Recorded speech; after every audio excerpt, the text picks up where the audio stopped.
বাংলাদেশের একজন পুলিশের আইজির যে সম্মান, সেনাবাহিনীর প্রধানের সেই সম্মানটুকু পর্যন্ত বাংলাদেশে নাই। এর কারণ হচ্ছে পুলিশ যে পরিমাণ ফেসিবাদের তাবেদারি করছে, দালালি করছে, এবং তিনি যে পরিমাণ ফ্যাসিলিটিস পাচ্ছে, একজন সেনাপ্রধান সেইটা পাচ্ছে না।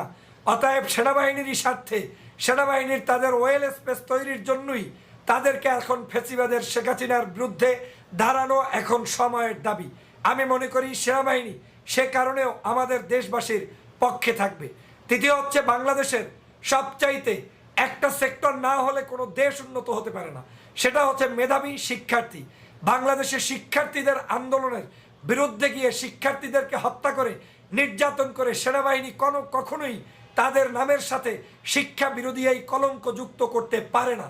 এটা আমার বিশ্বাস, এতটুকু বিশ্বাস আমার আছে। অতএব শিক্ষার্থীদের বিরুদ্ধে কোনো সেনাবাহিনীর লোক দাঁড়াবেন না, তাদেরকে গুলি করবেন না, তাদের উপরে জুলুম করবেন না, হিতে বিপরীত হয়ে যাবে। বাংলাদেশের সমগ্র নাগরিক যেটা চায়, শিক্ষার্থীরা যেটা চায়, আপনারাও আপনাদের ট্যাঙ্ক, আপনাদের অস্ত্র, আপনাদের শক্তি জনতার কাতারে মিক্স করে তারপরে জনতার সিপাহী জনতার একটা বিপ্লব সংগঠিত করবেন, সেটা আমি প্রত্যাশা করি।